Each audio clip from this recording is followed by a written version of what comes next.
Central Branch. And I welcome all of you to this very important conversation. So today we'll be talking about something that many families silently struggle with. When a child identifies as gender incongruent or homosexual. And this is a space for listening and learning. We have with us a brave parent and an expert, Dr. Sanjay Sharma. Welcome, sir, who works extensively in this field. He's contributing hugely to the society. And I welcome our courageous young person, Saad Alam Khan. So again, he's like expert in this area. He's doing a lot of gender training. Welcome, Saad. And and AHA Uttar Pradesh is very grateful to all the like IAP and Adolescent Health Academy for all their support. They have been supporting us throughout with these parenting talk show series, which we began last year. And we have been continuing every month. We try and bring different topics of interest, which are like, which will be useful not just for pediatricians, but also for parents and our young generation. So with that intention, we do these parenting talk shows, and I'm really grateful on like as a secretary at AHA Uttar Pradesh. I'm grateful to Dr. Vasant Khalatkar sir, our national president, Central IAP 2025. Dr. Neelam Mohan, she is national president-elect, Central IAP 2025. Dr. Basav Raj, immediate past president, Central IAP. Dr. Yogesh Parekh, Honorary Secretary General, Central IAP 24-25. Dr. Atanu Bhadra, Treasurer, Central IAP. Dr. Ruchira Gupta, Joint Secretary, Liaison. And Dr. Guru Prasad, Vice President, Central Zone, Central IAP. Dr. Hima Bindu Singh, our Chairperson, Central AHA 2025. We are so privileged to have you here, ma'am. Dr. Geeta Patil, ma'am, Chairperson, Central AHA 2024. And Dr. Sushma Desai, Chairperson-elect, KAHA 2025. Prakash Virarya, sir, Secretary KAHA, Dr. Sneha Gatkar, and all the other dignitaries.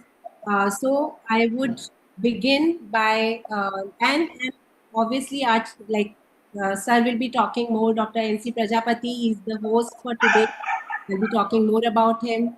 Dr. Harish Pemde, sir, as our chief guest. Dr. Nishikant Kotwal, sir, as our guest of honor. So we are really privileged to have all of you and all those pediatricians, all those parents who have joined. It's our privilege to have all of us, all of you with us today. So I would call upon Dr. Atanu Bhadra. He is National Treasurer. So to say a few words before we begin.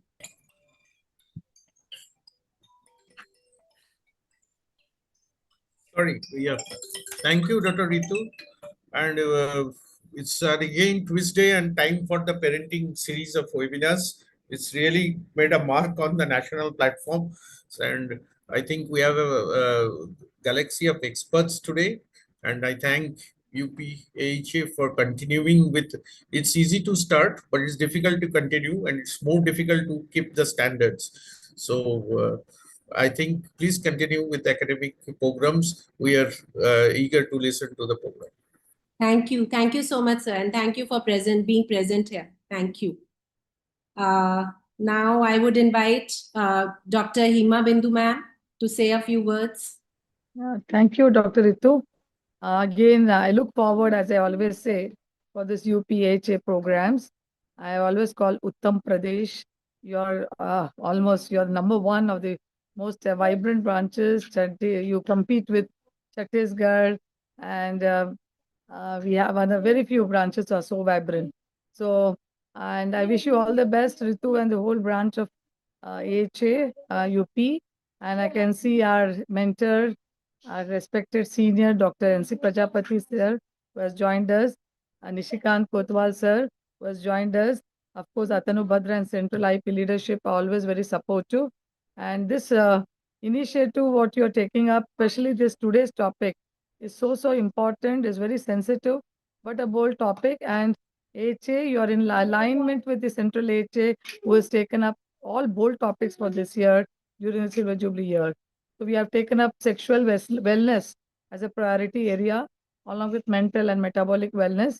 And throughout the country, we want to reach out to the young people, involve them, engage them, and listen to them and know their perspectives before we form any consensus or guidelines as a technical body what we want to say. So we are working along with young people this year. I'm so happy that all the branches of our AHA are involving youth in their all their programs. So it's a very welcome move. And I am very happy that Saad is again here. He was introduced to us through the UNICEF collaboration. And Dr. Said Ali, we are really grateful to him, was introduced Saad to this group. And he is now part of the AHA Youth Forum. So thank you, Saad. I request you to kindly consolidate our Adolescent Health Academy Youth Forum. And we really want to sustain this forum for the future also. And we really appreciate you and Dr. Sanjay Sharma ji, who has come in to share your experience, expertise, and your challenges and your recommendations and whatever you want to say to this technical body. So, well, once again, I would also like to share with you that AHA has come out with parenting module, which is getting updated and is going to be released very soon in July. And this will be having this workshop throughout the country. It is on parenting teens. So this is an updated version for this year because we are celebrating Silver Jubilee year this year. And we have come out with very innovative ideas. And also, I would like to share that all of you in the Central Zone, you are invited to the Central Zone Adults Con, which is going to be held in Hyderabad on 12th and 13th of July. And it's I would like you to please nominate faculties and speakers and connect with the Telangana branch. So with this invitation, I once again appreciate UPHA and look forward for this very important session. I hope, Ritu, you're recording this event, not just a recording. Give us some actionable points at the end of every, because these sessions are very good, what you're all conducting. Yali, Ritu, all of you, great congratulations on behalf of Central HA. But please leave some, key messages or actionable points for all of us to carry forward. Thank you. Once again, looking forward for the session. Absolutely. Thank you so much, ma'am. And we really appreciate you for your great vision with which you are running the shows in EHA with involvement of Yuva, the youths. So that is really awesome. So, and all your support means a lot. So thank you so much for being here. Thank you, Ritu. Yeah, now I would invite our past chairperson, Dr. Geeta Patil, ma'am. So with whom we started this parenting series and who's always been there as our cheerleader. So Dr. Geeta Patil, ma'am, please a few words from your side. Thank you, Dr. Ritu Gupta, calling me as a cheerleader. I am very happy as Dr. Atanu Badra. That's a good name. Good name. He This told. will stick to you now. Sir, no problem, sir. Ritu, you are quite good in terminologies. So definitely this is a very popular program. I told once that 2,000 people on the platform was the only one program last year on DIP platform. And today's topic is very interesting. I'm very sure you will enlighten, and this esteemed panel and moderator, our Prajapati sir, is going to do it, and RN Sharma, all Harish Pemde sir is there, our chief guest and guest of honor, Nishikant Kotwal sir. He has seen many decades the things happening, and as Himabindu madam has already told that parenting is a module going to come which is going to be helpful to everyone. Wish you all the best, Ritu.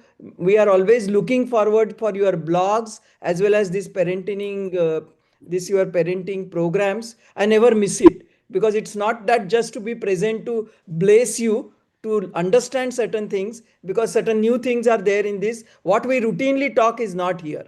It is usually something different. Thank you, Dr. Piali ji, because she is the UPAHA chairperson. RN Sharma, all of you are doing really great thing. Thank you very much. Wish you all the best. Thank you so much, ma'am, for your kind words. And we really look forward to getting your blessings always. Thank you. Thank you so much. So now without spending, I don't see any other, am I missing somebody? Okay. So I'll call upon them as and when people join. Ritu, I would like to say Yes, some Chief few Guest and words. Sir, so Dr. Prajapati sir will be inviting you Okay. to say. Okay. So now I will invite Dr. N.C. Prajapati sir, who is the host for today's show. Dr. N.C. Prajapati sir is advisor to Adolescent Health Academy of Uttar Pradesh. He's Vice Chancellor, KM University, Mathura. He's been he's former Principal and Dean, GMC, Agra, Jalgaon, and Badaun. He's Director General Medical Education, Government of UP. And he has many associations to his credit, like research projects with ICMR, WHO, UNICEF, expert in public service commissions. He has more than 50 national and international publications to his credit, and he has written various chapters in books. And his main areas of interest are adolescent health and community pediatrics. So welcome, sir. So now I hand it over to you so that you can welcome the guests for today and the experts for today. And over to you, sir. Thank you. thank you, Dr. Ritu. And from my side, welcome to Dr. Himabindu, Dr. Geeta Patel, Dr. Tanu, Dr. Sanjeev Kumar, Dr. Chaudhary, Dr. Rashmi, Dr. R.N. Sharma, and our chief guest for today, Dr. Harish Pemde sir. All of us know he is a very renowned person and academician, and the guest of honor, Dr. Nishikant Kotwal. We will definitely we are honored and will definitely be benefited by their presence and with their remarks after this panel. And for today's talk, we have our experts, Air Commodore Dr. Sanjay Sharma and Saad Alam. To tell you a brief about our experts, Air Commodore Dr. Sanjay Sharma is alumnus of AFMC Pune and College of Defense Management, Secunderabad. He holds the distinction of being the first consultant administration Armed Forces Medical Services. He has commanded 2 Indian Air Force hospitals. He is the CEO and Managing Director, Association of Transgender Health in India, and founding member of the Indian Professional Association of Transgender Health. He is the member of the editorial team of the Indian Standards of Care and Demystifying Transgender Healthcare, addressing the felt need. He has been awarded the prestigious W. Peth Harry Benjamin Distinguished Education Award and is the first Indian to receive this award. He is the certified faculty member and mentor from the W. Peth Global Education Institute, and he is also the member of the WHO Guideline Development Group of Guidelines on Health and Transgender and Gender Diverse Adults. He is also the members of Swikar and Rainbow Parents. With this, we'll first take up Air Commodore Sanjay Sharma. I'll introduce Dr. Saad separately because he also has a very big CV which we had to trim. So coming to the topic, very sensitive one, and the first part to Dr. Sanjay Sharma. Sir, excuse me, sir. Sir, before we start with the questions, can we invite our chief guest, Dr. Pemde sir, to say a few words, and then Dr. Nishikant sir? Okay. Yeah, That would be then fine. we begin with the questions. So, good evening, friends. I am really very happy, more happy to see Dr. Sanjay Sharma. Sir, you are looking very smart, more wise, more impressive, more influential in this new look. I am seeing you first time in this new look. And friends, I must Thank you so much, sir. I must tell you that my personal understanding of the subject, Dr. Sharma has a big role in this. And he has invited me to participate in various activities where I had met Saad Alam also, and my understanding of the subject became very, very good.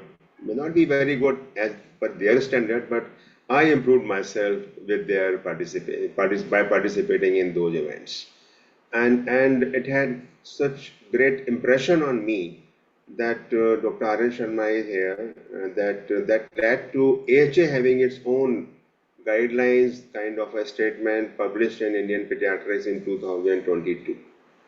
And that was the kind of a time where understanding of the subject or significance of the subject at least improved amongst pediatricians. And many of our friends and pediatricians know this subject a little better than earlier. And Dr. Aksa Sheikh came to our conference also in Kolkata, and many of you might remember that session.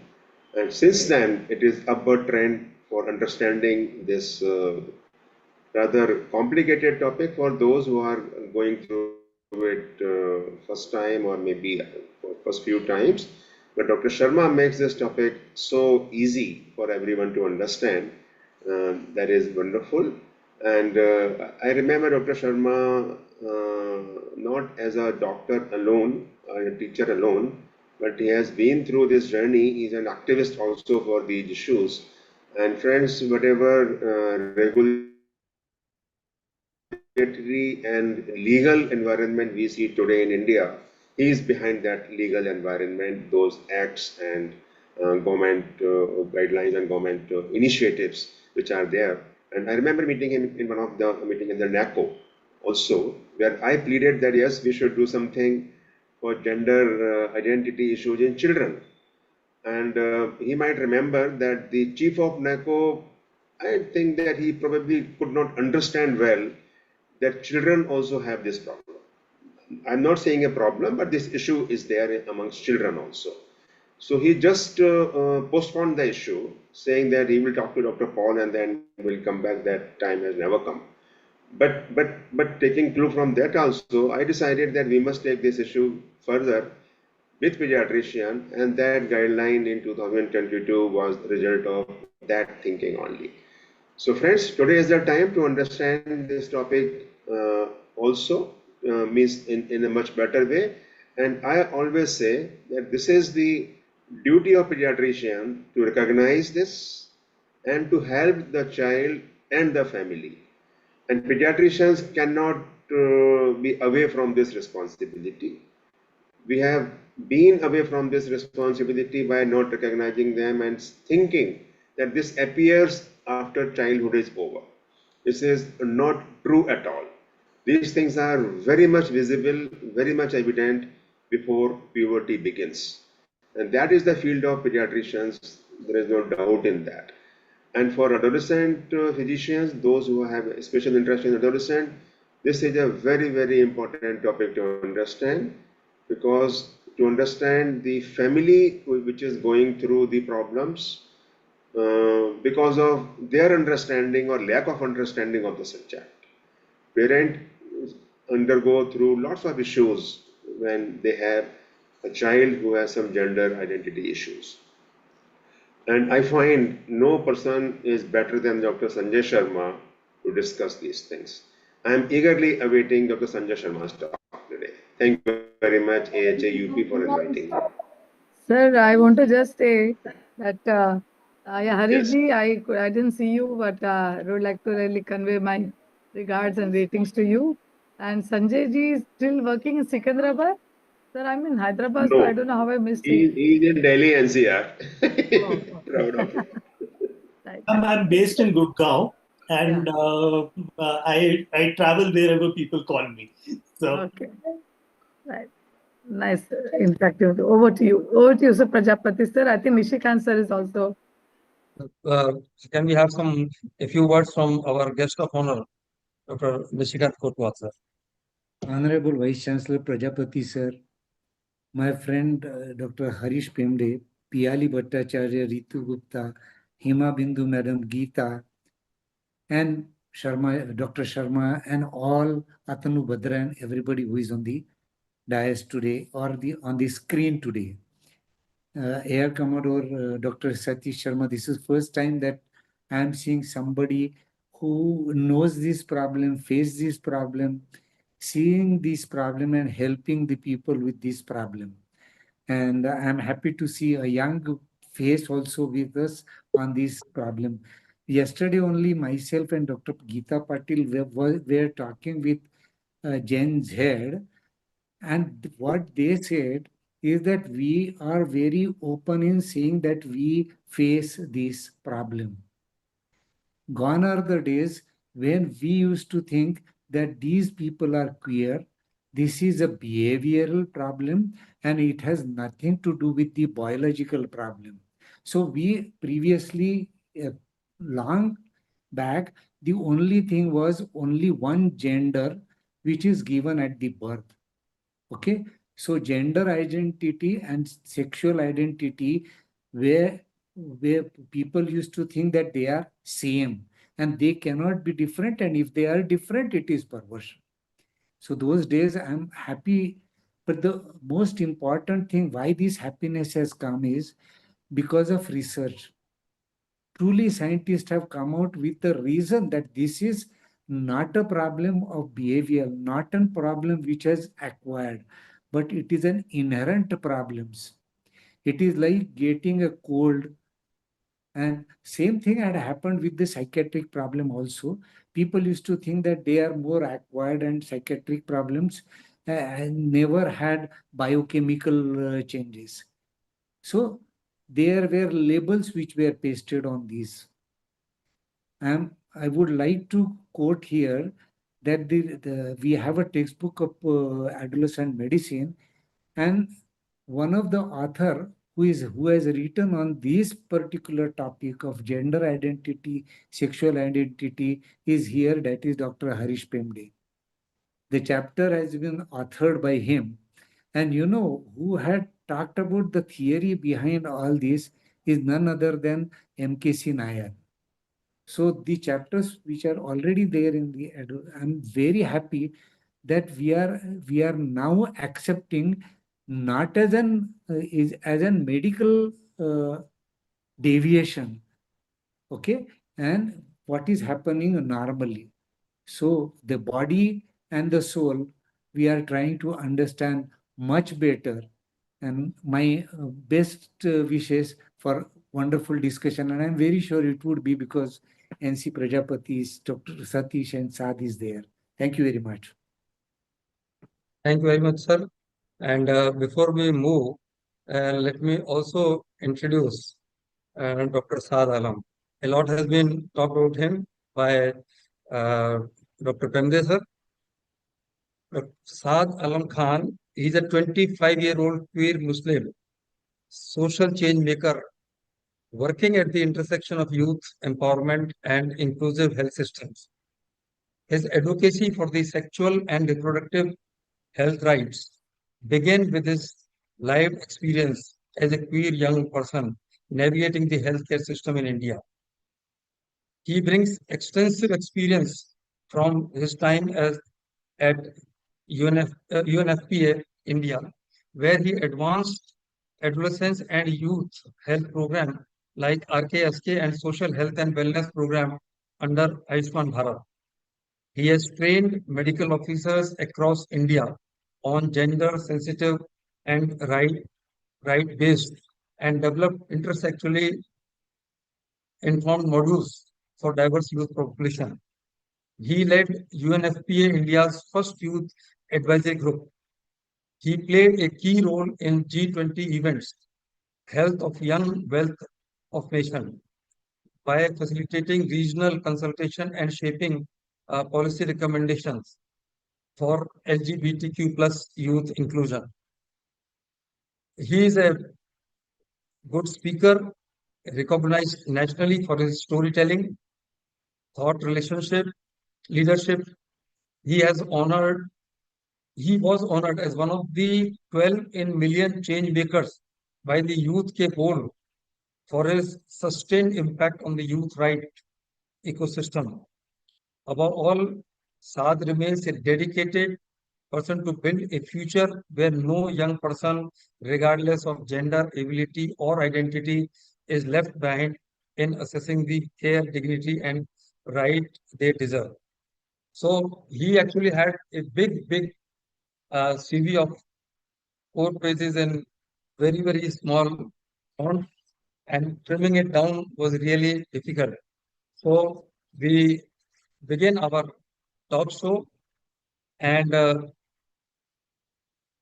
Air Commodore Sanjay Sharma sir, you will be our opening batsman. And my question, 30 seconds more, sir. I'm really sorry, but I just need to welcome Dr. Sanjeev Kumar. He's EB Central IAP, and he's also a contributor to one of the papers in KAHA for transgenders. And we also have Dr. DK Bhagwani, who's Secretary AOP Uttar Pradesh. So welcome both of you, sir. Privileged to have you here with us. Thank you. Good evening, ma'am. Thank you, ma'am, for your nice introduction. Thank you very much. Thank you. right. So, sir, can you take us back to the moment your child shared their gender or sexual identity with you? What were some of your first thoughts and emotions? Sir, firstly, let me start by thanking everybody here for giving me this platform to share with you what I, as a person who had been educated in the binary, had more than 3 decades of medical care, had the privilege of studying in the best institutions and serving in one of the best disciplined organizations of this country, and I'll not be wrong in saying the best in the world. And here I was, faced with a dilemma when my child came out to me. And mind you, she was speaking to me on the telephone just before I was holding a commander's meeting with my group leaders, and she was speaking to me on the phone. And from what I could understand was her question that, are you ready to stand with me?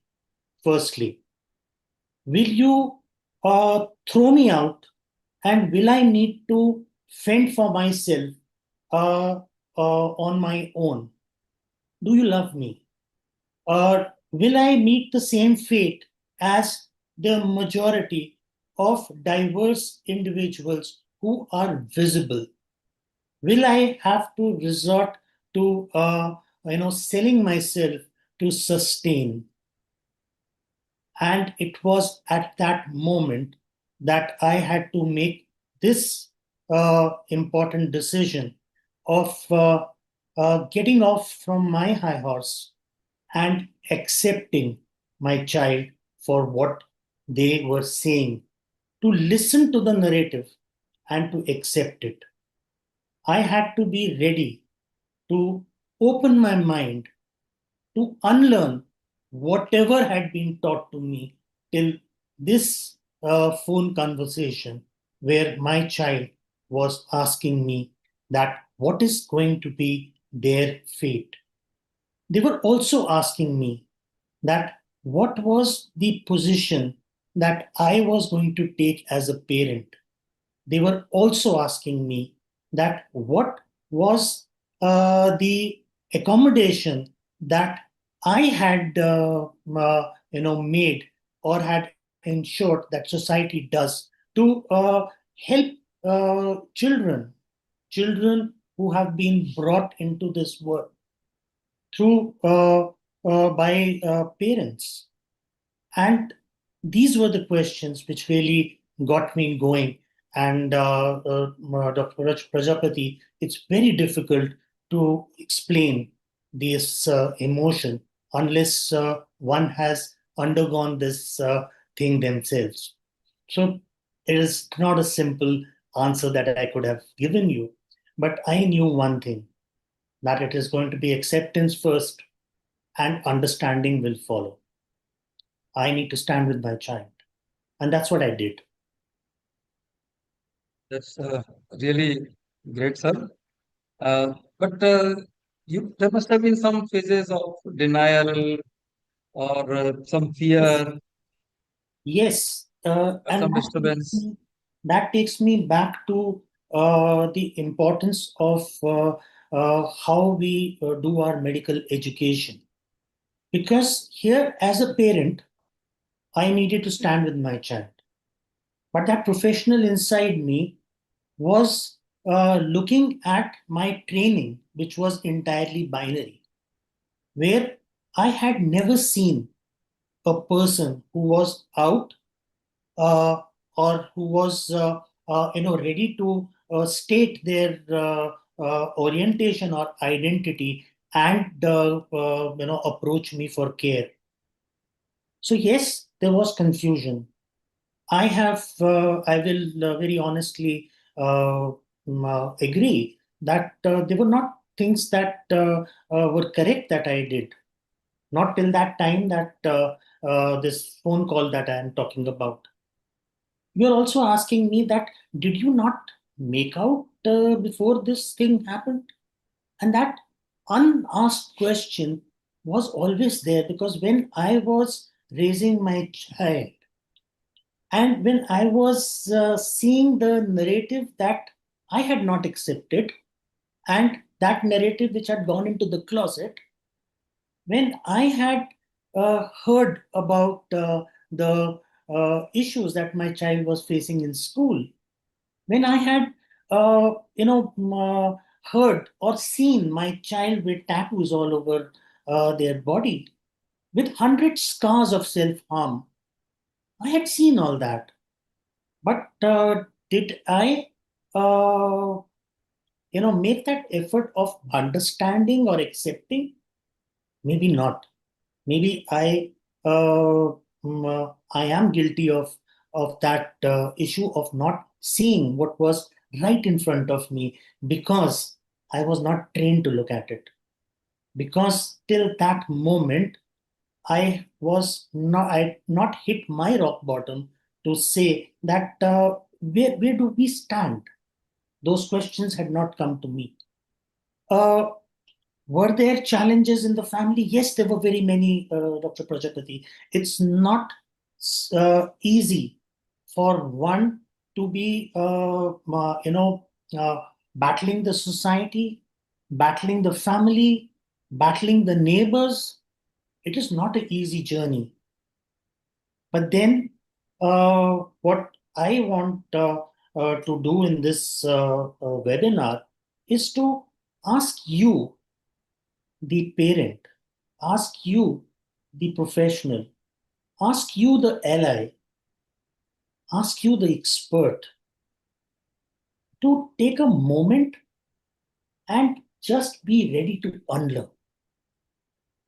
From here, let us understand that diversity is the norm of nature. It is the norm of nature. It's not an exception. And when we look at the animal and the plant kingdom, in fact, we look at any living form, there is diversity that we see. So, human form, like any other form, is diverse. Not only in the anatomy, but also in the perception that the human form has. And if we take this simple thing, we do this reset today from this webinar, I think the way we look at children will change. Because pediatricians, and I really love this specialty, because this is one specialty where you are the voice of the people who cannot speak. And this I'm quoting from the first page of Nelson. It was always there. But were my teachers pointing me towards that page? Were my teachers reminding me that when I get into this space, this paragraph is probably the most important thing? Am I the voice of the child who cannot speak for themselves. When I look at pediatrics, I also look at a specialty which largely does care.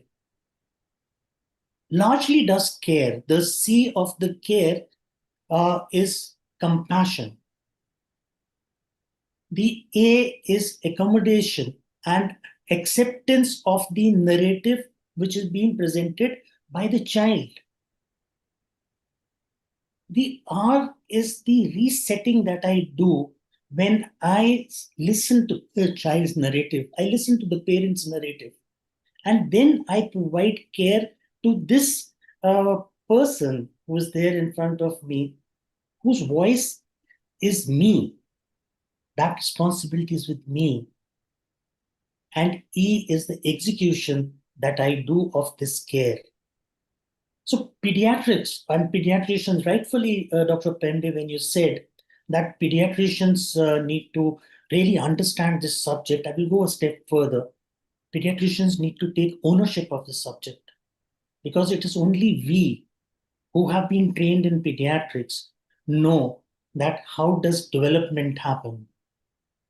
And when we look at the human being through the developmental lens, we will understand diversity, we will be in a position to explain diversity, and we will be in a position to accept diversity as a part of our care delivery systems.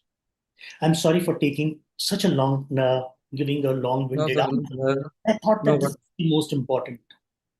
But definitely, really, the problem that you face at the personal level, the social level, the professional level, and the way you tackled it. But what really helped you in this journey? What was the thing that? So the first thing that helped me was that I was listening to my child for the first time. And I started educating myself. Because my child, I'll narrate this incident which happened, because once she had opened up to me, the responsibility of finding care was left to me. So I rang up my batchmates and I asked them, I said, oh, what do we do? So, you know what they said? They said, look, Sanjay, this is a disease of the rich. You'll probably need to go to Thailand and get some things done. But don't worry, we will find a cure for it. And when my child was giving me the narrative that there is nothing to cure. So I said, what are these people saying? When I looked at other professionals in India, there was no structured teaching that was happening in India. The people who were giving some form of cure were private practitioners who were giving some fragments of care, in the guise of cure. And it was all linked to how much money that individual had. No structure, no regulation. And when I started listening, sir, and when I started educating myself, I went to WPATH. I did all the courses that were there, and today I am a certified faculty. I realized that there is a scientific subject called transgender health, and it sits between medicine and social sciences. It is based on medical evidence. The SOC 8, which has been put out in 2022, is a scientific document. And if you look at the bibliography, it goes into tens of pages. You have more than 100 people who have contributed to this writing. And the humility of this subject is that in the first chapter itself, they say that please adapt this to the region where you are going to apply it, because gender is based in culture. And Saad would agree with me that how important this issue is. But this adaptation is to be done not based on opinions of people, but has to be based on what current research is being done here. It is to be based on what is the lived experience of people who want this care. We also need to understand that this care is for people who are not patients. unfortunately, we are tuned to look at patients. And when we are looking at the child, we are trying to find the pathology. So as a result, we understand differences in sex development, but we don't understand gender. We know sexual orientation from page 3 of the newspapers, but do we understand the angst that a person who has difference in sexual orientation, how do they face? Do we ask these questions in our history taking? Do we have forms? Do we have data which is credible? So all these are very, very important questions, which I think we will bring out in this very important discussion that we are having. We have made mistakes, sir. I acknowledge that. But today we have this opportunity of making corrections and making sure that the young breed of pediatricians, they view gender and sexuality from the graduate time itself as a normal variation of diversity or the diverse human form. And they look at it from the developmental lens so that they are themselves informed and they can prepare the parent to look after this child. They can then hand over the care to the adults and ensure that this very vital human resource becomes productive for our society. Really, thank you so much, sir. And now we'll take up one question with Sadalam. You have raised your hand. You want to say something for that, sir? No, I was just clapping. It's a clap. Question to you is that would you be comfortable sharing your inner journey? When and how did you begin to understand your gender or sexual identity? Yes, I'm more than happy to share about that experience, but I'd like to begin by saying that, revisiting that experience, even today when I am all the accolades that you mentioned, very humbled by that introduction, still hits a very dark place of growing up. I say one thing that people from the LGBTQ community, we don't take birth when we are, actually brought biologically into this world. We actually take birth when we fully accept ourselves. And that is what my adolescence was about. I remember being in grade 7, where this is the age. I'm not going to get into biology because you are better versed with that. I remember being 17 and most of my classmates were being emotionally and sexually attracted towards the opposite gender. And this was a time which was pre 2018 time where it was criminal to be homosexual, but the thought of homosexuality was not even there with me. So I remember feeling like, okay, everyone is falling for each other, everyone is getting romantically attracted to each other. That was completely missing on me. And I happened to speak to my biology teacher about it. And as Dr. Sharma was saying that, we do not have experience of how to engage with a child and as adolescent on it. So my teacher shushed me down with love and respect, and she, just it's a hidden topic. Don't, you are good at grades, just focus on that, as if it was not part of growing up. So that was there. And what also happened after a couple of years is that I started finding myself with the same romantic experiences, wanting the romantic experiences with the same sex. And whatever I saw around me, and as a child growing up in a class, because I'm very effeminate in my gender expression, so I used to be called slurs by my peers, like such bad slurs that I cannot even say that right now.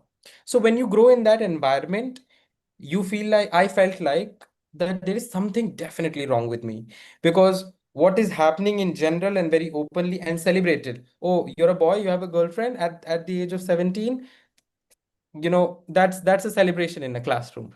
But God forbid if somebody who are already calling me names because my hand does not go like this but probably move like this, is a very unsafe place to be. And that was growing up. So I think I feel very comfortable saying that I don't think I've had a childhood, because it was always me trying to think that, oh, am I speaking too effeminately? Am I going to be called name in front of my teacher, my parents, basically the world I was growing up in? Um, why am I feeling this way? Oh, the law tells me it's wrong. When I started studying social sciences in grade 10, um, and mind you, my dad is a doctor. So I belong to an all doctors family, but never could get the courage, because I also, as Dr. Sharma was saying, that gender is not just, first of all, it's not at all biological, that is sex, but gender is so culturally rooted. And I like to call myself a queer Muslim because there are a lot of cultural realities that, a particular tradition brings. So I've grown up in a very traditional Muslim family. So I knew that that narrative could not even be brought up for discussion. So what if my dad's a doctor? So when I speak about adolescent, that was my experience. Now cut to I'll tell you what I did to cope up with this. I spent my entire childhood and my college time trying to be the best, because somewhere deep down I knew that if people are going to get to know about it, I am going to be left behind, or I'm not going to be loved. So when people call all of these accolades while reading my introduction, um I feel, is that really why I did it, or because I wanted to be loved? Because as children, as a child, I always felt that I need to be the top of my class. I don't care about the stress I have with all the other things happening, but I have to make sure that I am top of my class.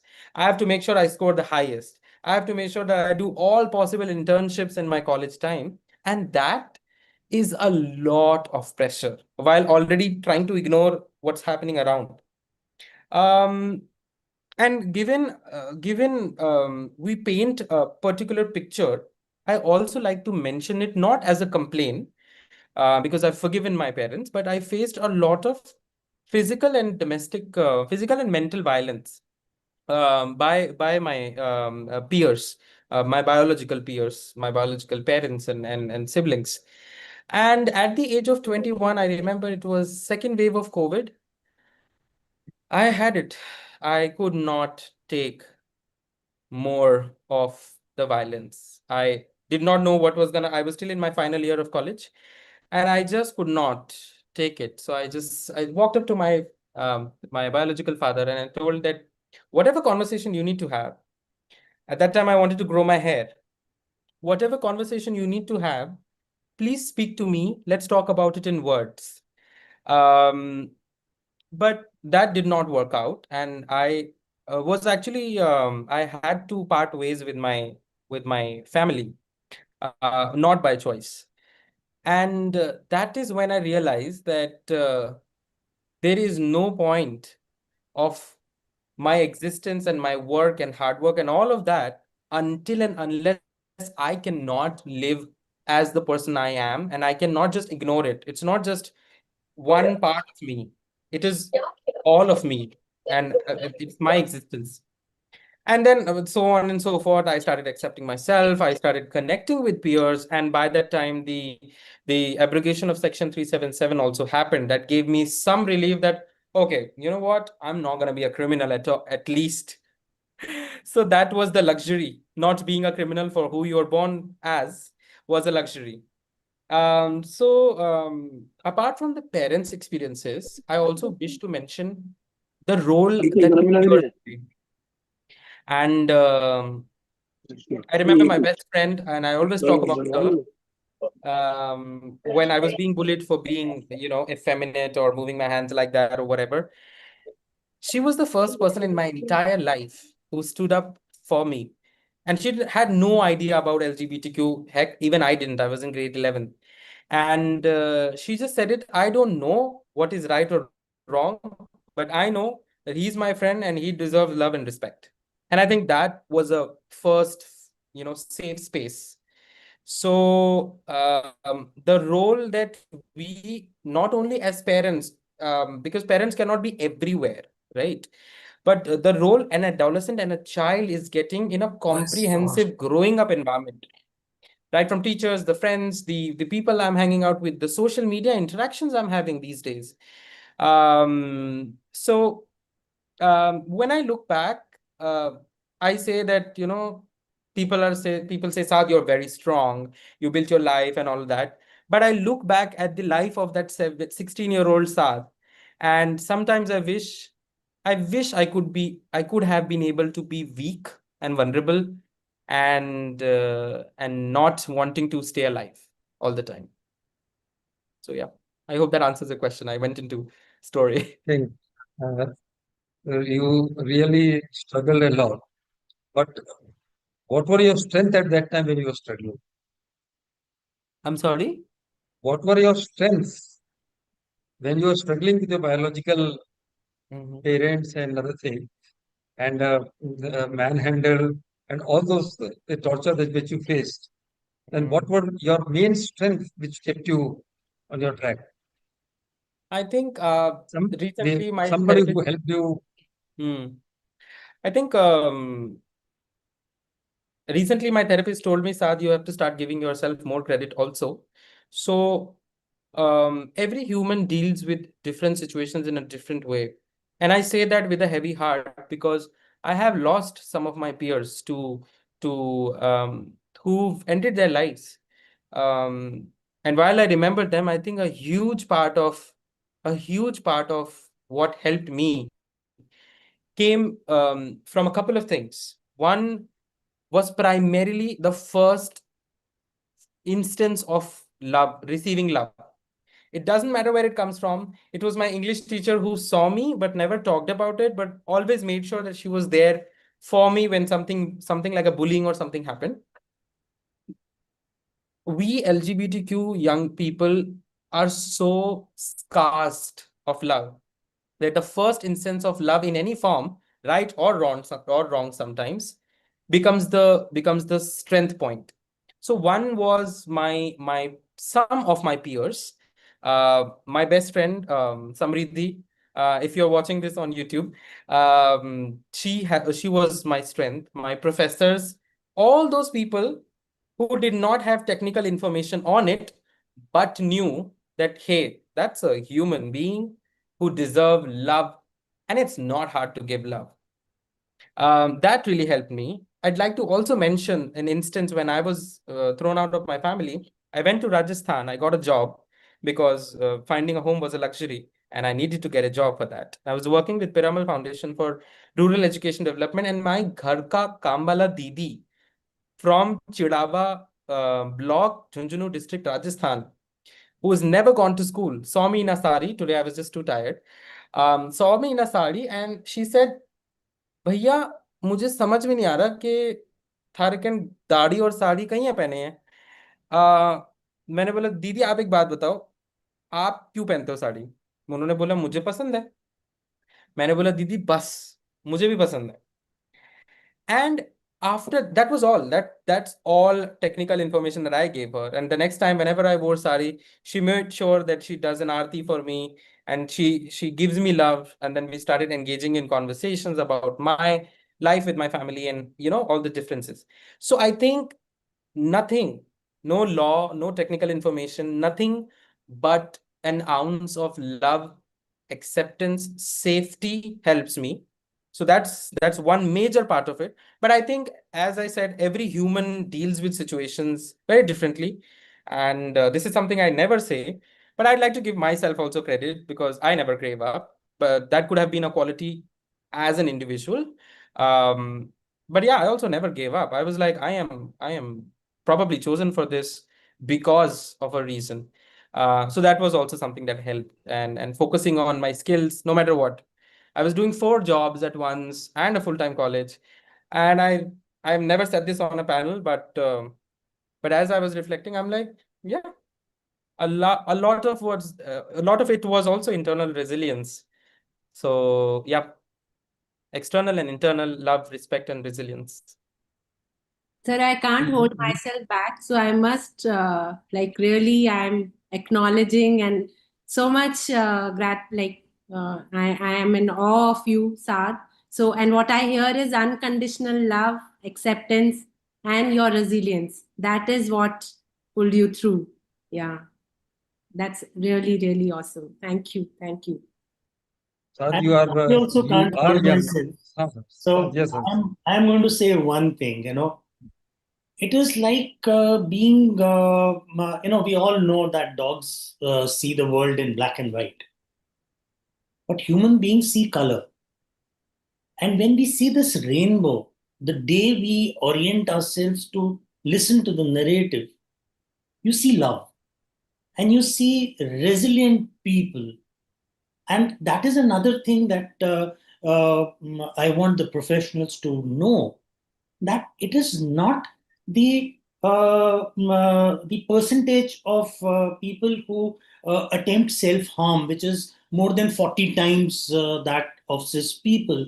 It is not the percentage of people who have substance abuse issues, which is 10 times more than the cis people, but it is the resilience, which is 100 times more than the cis-het people, which we need to learn from our people who stand in the 3SD, 4SD, 5SD, 6SD of the normal spectrum of human form. We must acknowledge that. We need to unlearn a lot of stuff. The biggest problem with the youngsters is that once they tell and they'll be disowned or rejected or they may be manhandled, then how should they behave? What should they do? Any of you can answer. Sir, I'll take that. It is firstly our issue that if you look at it as a problem, then you are going to be finding solutions which address a problem.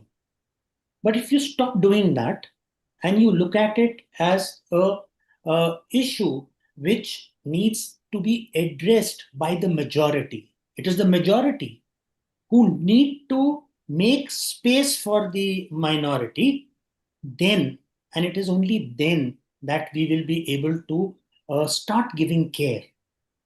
And for us in this forum, we form a very important pillar of society. There are two pillars of society. One is the family physician, and the other is the school teacher. Because parents, who are faced with this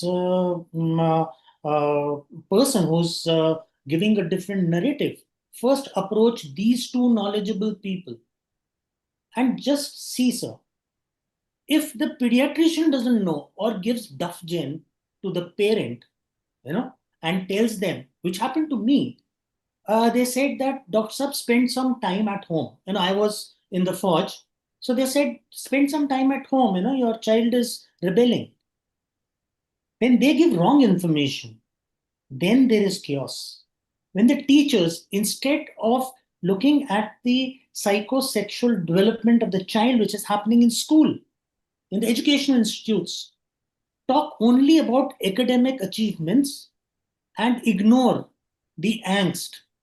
And I could relate to what Sadhu was saying, because my child was also like that. They were, when we used to go to school, we were known as Tia's parents.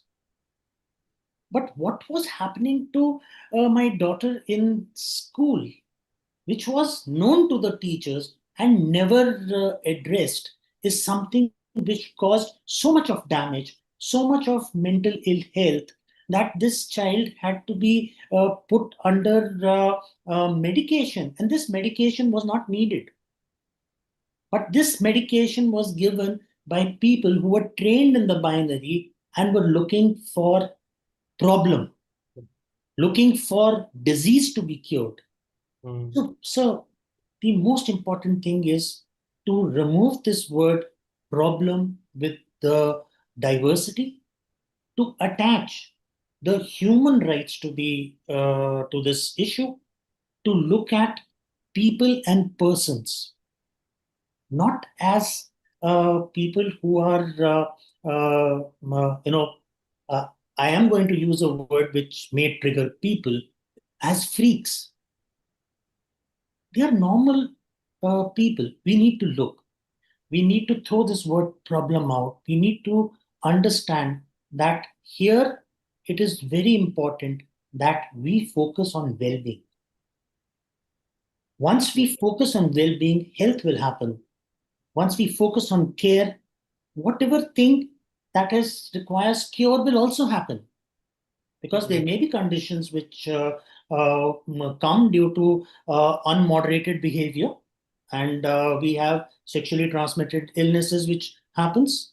You have high risk behavior taking, which this child who's in a closet does, and unmoderated and lack of trust that this child has to the parents who are supposed to guide them, because they are not talking science. And today's world, the child is connected with so many. He has no dearth of information, but does he have knowledge? Does he have knowledge? Who is responsible to plug that part? And if this person who is to plug that part is looking for diseases and forgetting the well-being, forgetting that very important thing that a mother does when the child falls while running, is to kiss the pain away.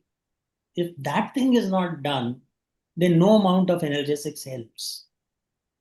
If we have not addressed the narrative that is put in front, if we have negated that, then this child will never put it across, not to the pediatrician, not to the parent, definitely not to the society, and it will keep multiplying. We need to understand this. And that once we understand this very simple thing, we will know what actions need to be taken. It is not enough to write a statement or a position document. It is really not. What is important is that the pediatrician should be looking at children as children, that each child is unique. And each child needs a care modality which is tailored to their needs. And you, as the pediatrician, have that very big responsibility of giving confidence to the parents that don't worry, we together will ensure well-being. We together will learn and will provide the best that science is able to do for you now. If this child is now stepped out, like if Saad stepped out at 24, they were already in a position where they had sacrificed their youth, where relationships should have been developing, where they should have been experimenting with how they feel their sexual health should be. They've already lost that period. And are we going to be those people who are going to allow that narrative to happen? Or are we going to be those people who are going to hush them like Saad's teacher did? To say, no, that is not important. Let us first, look at the disease part. This is what I was told when we consulted the mental health people. They said, "Oh, don't worry. This at that time it was called gender identity disorder." They said, "We will see this, but there is depression. Let us look at that. There is the self harm which the child is saying. Let's look at that. Let us look at the root. Let us believe the narrative." Right. So, So, point. We can go to the next question. yeah. So like you rightly said that these things the parents should avoid. This is what the pediatricians should know. And do we have some support groups where we can refer and from where they can get help, because immediately when some child discloses it to the parents, then they definitely are uh, going to go out of, like, they may physically mishandle the child, or they may go to a doctor and the doctor just prescribes medication. But after understanding of these things, obviously we need a support. So, do we have some support group in India where the pediatrician can take help and So refer the I parents? will go first because I am going to ask Saad to do the more important part of talking about community support groups and chosen families, the role that they play. I'm going to talk about the parent support group, which is of which I am a member. It's called Swikar the Rainbow Parents, and they have a presence all over India. We also talk to parents internationally and to parents in different languages. So people connect with us through the Facebook, through this social media, but then we follow up on a one-to-one basis. And we have also, in our Indian standards of care, talked about this importance of this support group, because this support group can be a bridge between the child and the pediatrician, between the child and these educational institute, between the child and the government agencies which are making policies. This is a group of parents who have gone through that journey, who have made mistakes like I have done, and who now do not have a space where they can talk about their challenges. You know, the first thing that happens when you stand up out and proud is that everybody, like what Saad said, it starts saying that you're very brave, you are, doing something phenomenal. No, sir, we are not brave. We are doing what a parent should do. But what all that limelight does is that now I cannot discuss my fears. Did I do something wrong? Was there any issue in parenting? Because a lot of professionals talk about this. You know, there is some issue with parenting. And look, today we are sitting in a webinar which is related to parenting, and this is where we have positioned this topic. So I'll tell all parents that it is nothing wrong in parenting techniques. There is nothing that you could have done. There is no need for guilt, because this is what the parent goes through.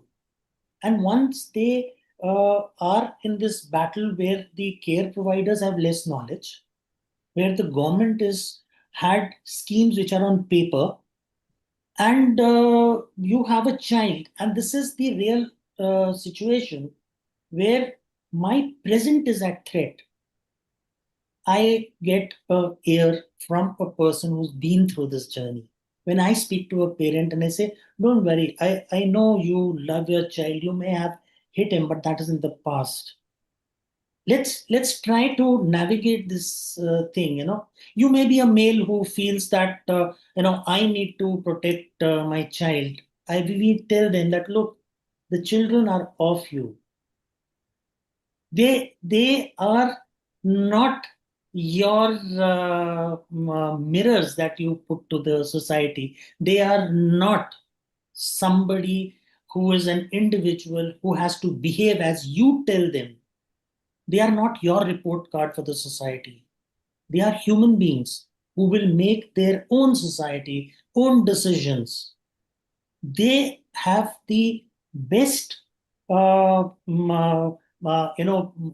options which you at your age are not able to see. You need to open your mind. When we as parents, and my wife speaks to the mother and talks about this and says, yes, even today I get upset because my sister's child is an IS officer, and my child is talking about doing drag performances. And when we talk, we remind each other. I said, what is the happiness index in this child? If the child is happy doing what he is, then probably we are better parents than that person who's doing a government job. Or do we, who have and today we are sitting among academicians who have achieved the topmost laurels in the country. I ask you, what is our happiness index? This is something that we need as parents need to say, that is it my world that I want the child to live in, or am I going to be the parent and support the child achieve his world or their world as they want? I may be comfortable with certain pronouns. Am I ready to learn their pronouns? I may be okay with wearing blues and grays and blacks and whites. Can I make space for the rainbow? I think these are the important things that we do. Sad, over to you for these supports. Yeah, thank you, Dr. Prajapati, for the question and for the addition, Dr. Sharma. I think on the question that what are the support groups, I think I'd like to categorize it for parents. Adolescent health counselors and pediatricians are and must be your go-to first point of contact. If and please ensure and know that legally any sort of conversion therapy has been completely abrogated. It is if a doctor is found engaging in those activity, they will be heavily penalized to a level of getting their license revoked. So that's number one, that India's stance from mental health lens is that it's not a disease anymore. To all the doctors present here, WHO also recognizes this as not a disease. So that is medically, biologically, research-wise clear. And so to all the parents and pediatricians who are not trained in this, or any person who's encountering a child mentioning about this, or you found about this, I would request that the first point of contact must be a trained professional, a pediatrician or a mental health counselor, an adolescent health counselor. Please make sure that you go to a queer-friendly adolescent health counselor.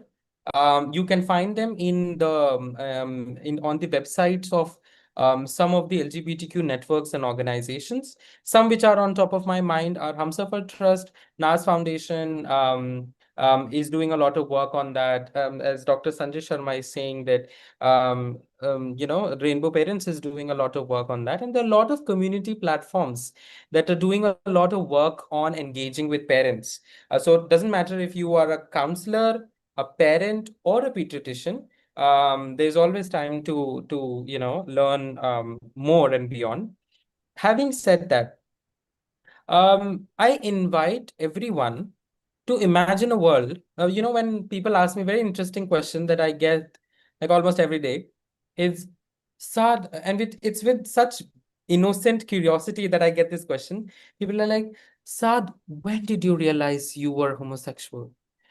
And I ask the person that, are you heterosexual? They say yes. And I'm like, when did you realize you were heterosexual? It's exactly when I realized, right? So it is just that simple. Imagine if you are a heterosexual and the world around you, you are a heterosexual as you are today, right? If you are. Imagine a world where everyone is trying to tell you that you have to marry the same-sex person, you have to be with the same-sex person, you have to, show the world that you are with the same-sex person, does not matter who you are actually and naturally.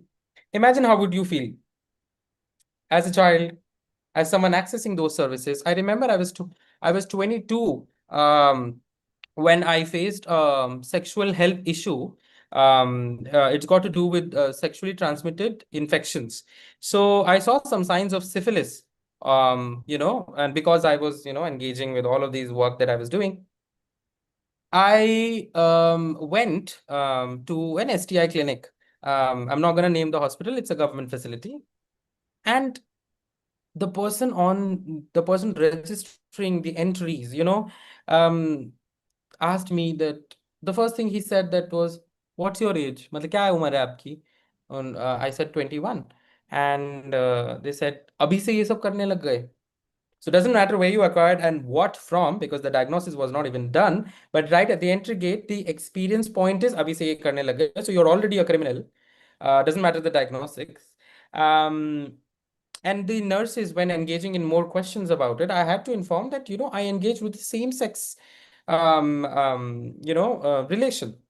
So, and then it was very difficult for them to understand, and they were trying to always compare it with how it would be for a heterosexual person, and then trying to put the same things and the same narratives rather than questions.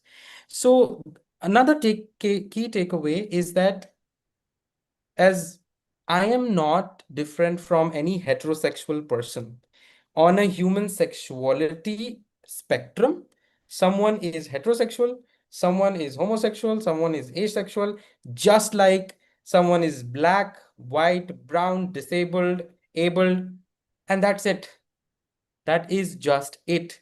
So if you were giving care to a disabled child, you would ask questions being sensitive about their disability, right? And if you are not sensitive about that disability, you're going to educate yourself that, hey, I really want to know that, how do you do it for a disabled child? But since that is not that tabooed, because it's got nothing to do with sexual relationships, and we also presume that disabled people are not engaging in sexual relationship, but that's a story for another day. Just put that same lens, whether you're a pediatrician, whether you are a parent, or you are an adolescent health counselor, that ask yourself, do I have that information? If not, where and what is the most reliable source to get that information? On disease, I did not have a disease, but I was at unease because of the lack of love, because of the lack of acceptance, or just feeling safe. No, I've grown up, as Dr. Sharma was saying, that I say this to my young people. So I have a Josh Talk on YouTube, and a lot of young people who see that and then come to me through my LinkedIn or whatever platforms. They say, Bhaiya, I want to be like you. And I'm like, I'm in a dilemma that, oh child, I really wish you do not have to. I really wish that your pathway to strength is not through this. Your pathway to strength is through an enabling environment, right? And just imagine that. And another thing, and I'm sorry I'm taking a lot of time in mentioning this, but Dr. Sharma just mentioned that the aspect of trying to put yourself in that person's situation really helps a lot. Just imagine if you were a child, what were the things that made you feel fearful? You know, I am afraid if somebody shouts in front of me. I am capable, strong, and powerful enough, but till date, I am afraid if someone shouts in front of me. I deal with that beautifully. That's a separate story. But think about what were those things when you were an adolescent that made you fearful, that made you angry. A lot. One stereotype is that all these LGBTQ people are always angry. An angry person is the one person who is in the most need of love. Just hug that person and ask me how they really are doing, and then you will realize why they're angry. Because nobody wants to be angry. So yeah, that's my 2 cents on the side of where you should seek help, and on the side of trying to be able to put yourself in that reality and just turn the tables. So yeah. Very, very well communicated, both of you. We are now coming to the end of it, and before that, I would like to, number one, ask is that is the government of India doing something for the Yes, transgenders? yes. The government of India is going by the Transgender Persons Protection of Rights Act, and it is actually kudos to the community who really carried on with this very important activism part. to ensure that some steps are taken by the health and the Ministry of Social Justice to create these spaces. So there are two very important things that the government has done. One is to create a portal, which is the national portal for transgender persons, which gives a in for the transgender and gender diverse individual to reclaim their identity through a process which involves minimum interference with other individuals. This is something that why I brought this first is this is something that all of us need to know, because this is a tool which will not only ensure that the care is delivered to the person who requires it, but apart from the medical care, the person will also get the medical insurance, will also get into the social schemes that are linked. So we have the Smile Yojana, which is being put out by the Ministry of Social Justice. We have the Ayushman Bharat Yojana, which gives you medical insurance, and each trans person who approaches through this system gets a medical insurance of 1 lakh per year. This is still in the developing stage, not available in all states, but it is a first. The second thing that the government has done is that it has asked the All India Institute of Medical Sciences to take the lead and set up a center of excellence at New Delhi.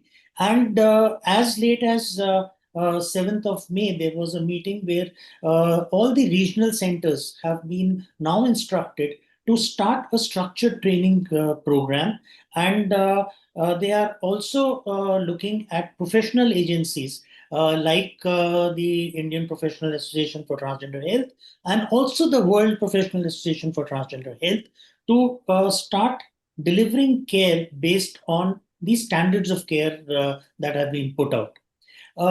There is a openness that the government is exhibiting, where sometimes very well-meaning cishet people put in policies which may not be very helpful. But the good thing is that the bureaucrats are keeping their doors open and allowing space for people to have a dialogue. And I hope that we will be able to give care at least to the transgender and gender diverse people as is globally available. You'll be surprised to know that India is one of the probably only countries which has an act which is applicable throughout the country. This is the Transgender Persons Protection of Rights Act, something that all medical care providers need to know, because it instructs them to update their knowledge. And Sath did talk about conversion therapy. Those of you who are not following the ethical way of dispensing medical care, your certificates are at threat. And this is a movement which is gathering momentum.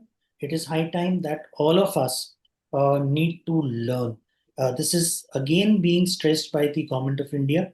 We will very soon be having a health manual which will be put out, and it will not only talk about the medical care but also talk about the social aspects that the government needs to do. I think I have by and large covered something. Saad, if I missed Can out. I add, Dr. Sharma and Dr. Saad? Yes, sir. Okay. First, Kotwal sir, and followed by Dr. Pende. Yeah. See, I've heard everything and I could understand what you have gone through and but I think what we have created here is a cultural problem and a society's rigid norm problems. There is no need to have a separate clinics for these people or that people. Why not accept them as it is, as a normal human being, and care for them? It's as simple as that. I mean, why do we segregate hetero as a priority or a priority care base, and those who are not fitting into it, once we accept them in a biological sense or in a medical sense, in a chemical sense to be having a normal thing, which we call deviation because we call ourselves normal people, basically. So we have to accept everybody as whatever they are. Their colors, as you rightly said, the shades of all the shades have to be accepted. Why do we have different laws and this and that? I mean, this is what a question. Once we accept that it is not a behavioral problem, it is not a problem which has been created, it is not a perversion, but a normal behavior, should end it. Sir, I will just counter that thought process by taking you back, not very far back into history, but just about 300 years back, when women were not seen in the medical system, and then we had a department of gynecology and obs and gynae. And today we talk about saying that any person, any medical graduate should be able to look at, even if they are trained in the binary, to look at both women problems and male problems. We do, then this argument that why have a department of gynae and obs? Similarly, when we are in this cusp where in 2019, the WHO has announced gender incongruence. Today, 99.9% of care providers are not aware of transgender health. I know. So now is the period when we need to highlight this lack of knowledge, and hence there is a need for a center of excellence. Hence, there is a need for us to start talking about transgender health as a specialized subject which is taught in graduate level, postgraduate level. It needs to have a department of its own so that we can get the community medicine, the pediatricians, the gynecologists. So this is something which needs to be addressed in antenatal clinics. Because when you are going Can I add, sir? So what I want everybody here, and I will state it categorically, if you have understood that gender incongruence is a normal variation, then you need to understand that for the next 10 years, we need to handhold and create these systems where we will be able to give care. And it is only this care needs to be given with a view to normalize. Yes, I agree with you that we should not be making distinctions about us and them. But sir, this thought process, when I sit as a care provider, have I dealt with it in my mind? I'm still looking at the us and them. Hence, it is necessary for me to be reminded about the law. It is necessary for the law to be enforced. It is necessary that people like me who have the lived experience be given space. And it is necessary that the larger majority understands their responsibility of making space to give care. This is so important, sir. And thank you for that comment, because that comment would not have highlighted this last takeaway message that should be loud and clear, that hand-holding needs to be done. It is not that you are isolating people. You are including. Thank you so much, sir. I'm just extend. Can I give a few quick comment, Dr. Ritu? One line. Yeah, Please, 1 minute. after that, we have a few questions from the audience. So we would definitely. Ritu, you can Yes, take sir. questions. Can we take up Dr. Pemde first because One Yeah, comment. So I said, sir, बोलेंगे Dr. उसके बाद. Kotwal sir, what Dr. Kotwal sir is saying, it's a wish, it's our goal, which may take 10 to 20 years. So people like Dr. Kotwal may be about 5,200 and 50,000 strong IAP. So till we reach 49,000 people learning about it, we have to do some special things that Dr. Sanjay is talking. Okay. Absolutely. So sir, Dr. Prajapati asked a very simple question: what Government of India is doing? I also want to have a very simple question: was IAP is doing what AHA is doing in this regard? So Dr. Himabindu is there. What AHA-UP is doing in this regard, apart from this webinar. So friends, we need to answer this question as an organization, and we have to do many more things to deal with this issue. And maybe if Himabindu can comment, or someone can comment on this, what we are doing and what we plan to do. This is very important question to us today. Sir, I had a word with Dr. Sharma as well as Saad that as AHA, we need to take up some multi-centric pathway to collect the data and get some research topics, maybe on the endocrinology aspect, on the other things, the quality of life, which will definitely help. But it needs to be a multi-centric, and Dr. Himabundu has already started some research cell, and in that we can take up. This is what my I'll just add, can I be given Can I just 1 request you minute? to something?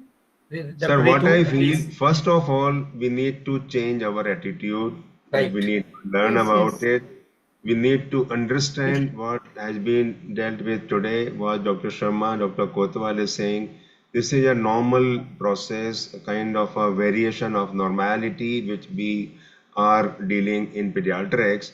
If we can understand it, if we can leave our own social prejudices, if we can provide non-judgmental care, that will be about 80-90% work will be done. Remaining few percentage, we need to learn more about it. So we can take questions now, please. Yes, I'll please. just add Excuse on, me, Dr. Please, Prajapati, Dr. sir. Ritu. Yeah, thank you One so much. expert is on this dice, Dr. Prajapati, Sanjeev sir. Kumar. He is very interested and very hard work in this field and doing. Yes, yes. He was part of our So guidelines. I would like to have some few words from Dr. Sanjeev Kumar, Executive Board Member, CIAP from UP. Sir. Thank you, Dr. Sharma. Thank you, Dr. Sharma. Yeah. We had a very nice discussion with Dr. Sharma and Mr. Saad. I am fortunate to have worked with Dr. Sharma in many of the workshops. So I'm very fortunate about that. And as far as we are concerned, our role as a pediatrician is to listen to the child and prevent him from getting into gender dysphoria. That is very important, because our role is very important. And as IAP, we should organize workshops, we should organize action plans so that our pediatricians are primed. There should be orientation program for the pediatrician, because most of us do not actually understand about the subject. And our aim has to be the gender affirmative care. And that's all. Thank you very much. So can I just Now we can add take on, any sir, questions. Prajapati, sir? Yes, madam. Yes. Yeah. The two things, sir, already Dr. Pemde has mentioned. One is 2-3 things. One point is we need to definitely time has come that we need to accept and do more awareness, knowledge sharing, capacity building workshops for our pediatricians who would first try to understand that this is normal and how to respect and respond and take care of this set of diverse gender diversity. So this is what we need to do as IAP and AHA, and guidelines are there already, but implementation of those guidelines is important now. So we have a lot of guidelines, national, international, even IAP as Dr. Sanjeev and et al. Have put it. So we need to now try to make people aware of these guidelines and get them implemented. So we need to have orientation workshops throughout the country. And AHA has made a small effort this year to bring sexuality wellness into the forefront. That in that aspect, we made very small, crisp module where we want to go to the young people in schools and colleges, even up to 24 years, to talk to them about sexual orientation, what is how normal, and what is we included transgender, gender diversity, dysphoria, all those things. And this is also to capacity build our pediatricians, that they may see the such situations and how they have to respond. So we did this effort, and we have to now cascade very soon. Since the delays are happening in the action plan, I would request maybe we can go on the virtual mode. And from June onwards, from this month, I'm planning, if permissions are given, to go very fast because we want to reach out to the community. We want to first do orientation of our pediatricians and soon reach out to the community. And second is I'm in the government sector, so I'm in alignment with the transgender clinics which are being established all over the country. So even before the mandate has come, I made a small effort in my institution because, as Kotwal sir said, somehow the community felt need is they want a special clinic. So they don't want to be in the, in my community, in my area where I'm institution is. I had some engagement or talk orientation with the community, had a meeting with them. I asked them what they want, and they themselves wished that they want a separate clinic. And they have also wanted that special care to be, like a disciplinary approach, a gynecologist, dermatologist, urologist, all these people were posted, psychiatrists, and so we have. I think Dr. Ritu, Yes, ma'am. you can take some questions. And we'll take a few questions. We've lost. Yeah. So thank you, everyone. So IAP-AHA is also working. there's a question in the chat. In busy, no, sorry. This one, a small question is that I have also faced some strained relationships with my classmates in the past, as Saad said, due to some feminine actions being a biological male. It was around 6 years ago, but even today I feel a lot of fear of being judged. So what to do? Saad, this question is for you. Really, like, before I respond, I don't know I'm saying that because I don't know your age, because that is very important. And I think I think just reach out to professional help, is what you can do. And while all of this professional help is there and all of that, find your people. You are 17-year-old. Okay, so there is adolescent health helpline that you can call on, and reach out to. So as part of the Rashtriya Kishore Swasthya Karyakram, there are also these adolescent friendly health clinics which are called AFHCs. Try to find out if you have an AFHC in your area, and reach out to the adolescent health counselors. If your school provides one, great. If not, then you can look out for these services. But most importantly, Minu is what the name is, but you are 17 years old. I would say, try to be safe. Do not run away from home. Okay. If you don't feel that your parents or guardians are in the capacity to support you or understand you, or you do not feel safe, there is no hurry to tell them or come out. Focus on your studies, focus on gaining skills, and once you turn 18, after that, you can also reach out to different organizations, community spaces. You are 17 already, so not a long way to go. But just know that it does not matter who judges you or who does not. You have to build a relationship within yourself, with yourself, the strongest. And for being able to do that, the reality of the society is that you need to build your skills.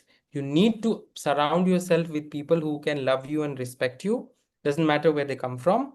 And most importantly, because you are under 18, you need to be safe. So please, it's my request to all adolescent, queer, or on the gender spectrum people, that do not get out of the home unless you're 18 and you have the skills and the means to do so. So I hope that helps, and I wish you a lot of love, and I wish you a lot of strength. And trust me, when I look back, I wanted to kill myself at one point in life, but we all got through, and so will you. And reach out to me on my LinkedIn. I put my link, and I'll do my best I can. Thank you so much, Saad, from that person. And another question is, my daughter asked me at what age gender comes in picture, how to come to know that someone is gay or transgender, how to come to understand who loves what. Ask them. You can never know. Yeah. Just a simple answer, one line straight. It's usually we try to figure out in our senses and observation that, oh, if someone is feminine, being feminine is another diversity, but may or may not be part of homosexuality or sexual variations. So please do not name or call it out unless the child, the person, the adolescent, or the adult do so themselves. But if you see that if you see that you can give out information so that the other person feels comfortable, because a lot of times what happens is that if I'm an adolescent, I might not be comfortable, but if the adolescent health counselor or the pediatrician can create an environment which indirectly talks about, hey, I look at diversity and I provide a safe space. So you never know, may or may not the child or the care receiver might tell you on their own. So yeah. Ritu, I would like to add here Yeah, yes, that this gender incongruence is very much evident in childhood, about 5-6 years of age, and almost always before puberty. So right. many things can be done, many things are possible, and this is the domain of pediatricians only. We ignore those comments or passing comments or passing requests by the parents. We should not ignore those things and take those clues, learn more about it, and try to help the parents about it. So most children, they will come to, means we can come to know about it, gender incongruency, much before puberty. Dr. Sharma can add more on that. Yeah, thank you for that, Dr. Pende. And the age at which the child knows their gender in 95% of people is 2 years of age, because that is the 2 SD of the normalcy of gender identity. There is a segment of age where the child is still experimenting with finding others like them and aligning with them. This is a period of fluidity. For some, this period of fluidity may extend even well beyond puberty and into adulthood too. But that does not mean that there is confusion. It just means that I am not ready to stand under a label. And we all need to understand this, that for the larger majority, which is not even something that we think about, the moment you say male, I am okay with it. But there is in the childhood, as large as 7 to 11% of adolescents who do not align with the binary, and they may fall into the transgender, gender diverse, non-binary categories as far as gender identity is concerned. Sexual orientation starts somewhere when puberty starts. So there is no age that we say, but we talk about the Tanner staging. And the moment the child is hitting the hormones have started kicking in. So as early as 9 years of age in female, assigned female at birth, and as early as about 11 in assigned males at birth, this issue of orientation starts, and it starts with what Saad beautifully brought out is attractions towards the peer group for the experimentation of the sexual pleasure. So that is how early the sexual orientation starts becoming manifest.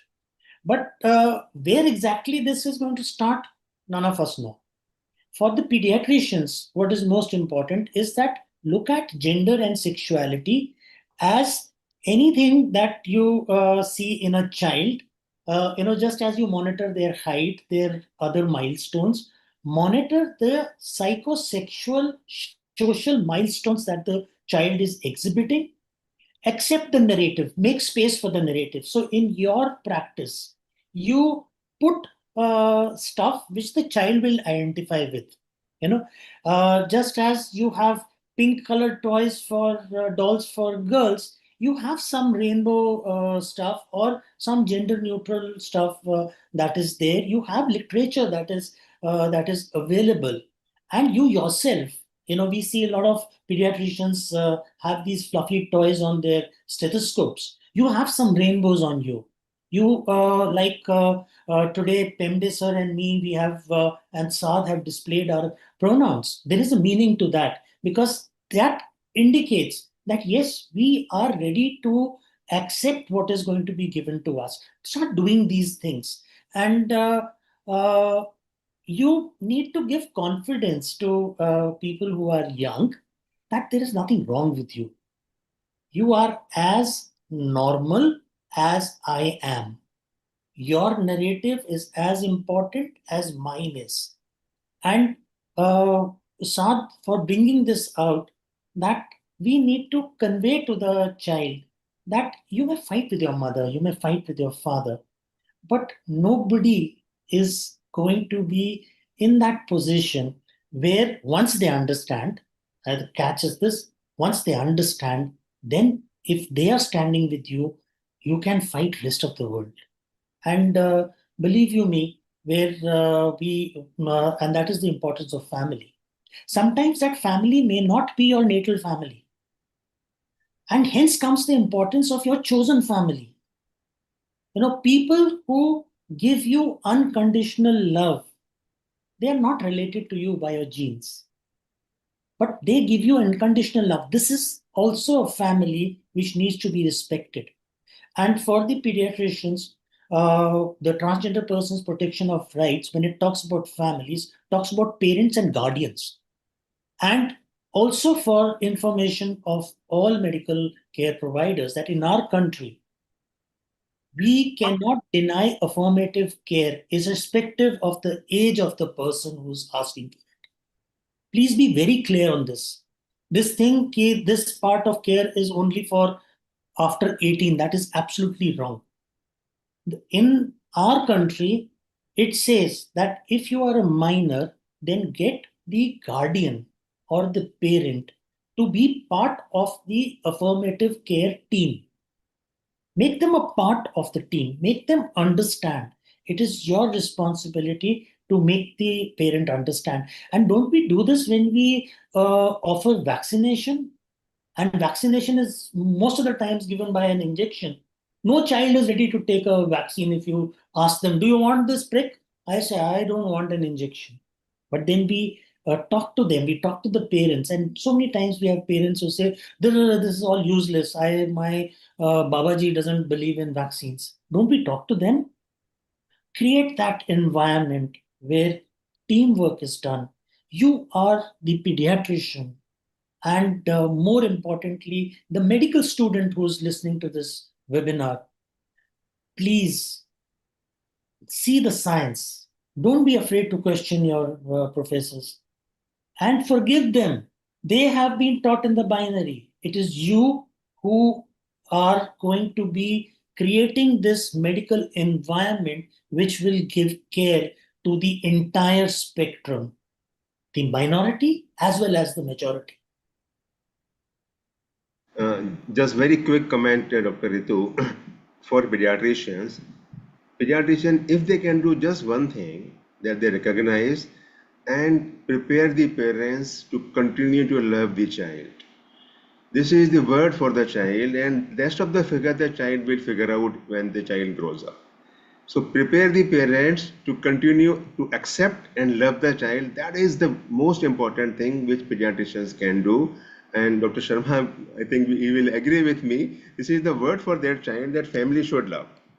Absolutely, sir. Point, I totally agree that first, like we as pediatricians, the stakeholders, we need to raise our own awareness, alter our attitude, accept the kids the way they are, the children the way they are, and the way they are not, unconditional love for them, and then absolutely making our parents aware, educating them to accept their children.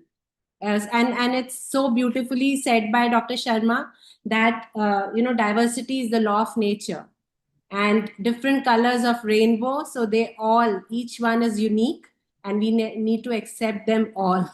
We need to love them all. Yeah, so beautifully said by everyone. Just one more question. So I also got a question that somewhere more in the Western world, in US, it's become a trend, and people have started misusing the so-called title, like, the LGBTQ. So they, even if they are not having that sexual disorientation or orientation, they differ, they behave like one. So what to do in that scenario? What is your say on that? Dr. Sharma, Saad, anybody? Can I come in on that first, Sure. if that's okay? I think our society is not designed for homosexual people, for LGBTQ people. Our society is not even designed infrastructurally and otherwise for even disabled person. So I think the conversations like these are irrelevant. I think, would a rich, extremely rich person want to be poor? No, never. No, I would never. If I am born again, I would not choose. If I had a choice, I would never choose to be in all of this, right?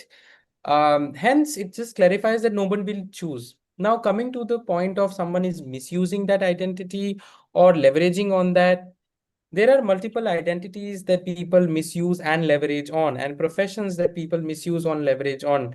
So should we focus all our energy in that, or just forget it and just focus where the real focus needs to be? Because a lot of times, people disguise themselves as something else to bad mouth about it so that we lose our focus. Our focus was never them. Our focus is the people who really need the care. So it starts with the thinking that no one, did you choose to be heterosexual? If you are heterosexual, are you going to pretend to be homosexual? No. So nobody will. As simple as that. I'll just add one line to this for the people who are here in this webinar. The first rule that we in healthcare follow is above all, do no harm. And if your action, when you do affirmative care, you are allowing space for the narrative without prejudice, without this suspicion, and this suspicion comes from that space, is that, am I going to be wronged? But sir, you are in the business of giving care. This emotion is not for you. You're not a policeman. If you want to do this, go somewhere else. If you are here, then above all, do no harm. Don't get your prejudice into your clinic. And this is the first thing that is taught to you, that a person who's walking in looking for care, you need to ensure their well-being. And that is paramount. If you do that, there is no court which is going to penalize you. There is no society that is going to demean you. In fact, there will be people who will applaud you. Please step up. Please step up. And don't be afraid of making mistakes, right? We are not those people. And I said it right from the beginning.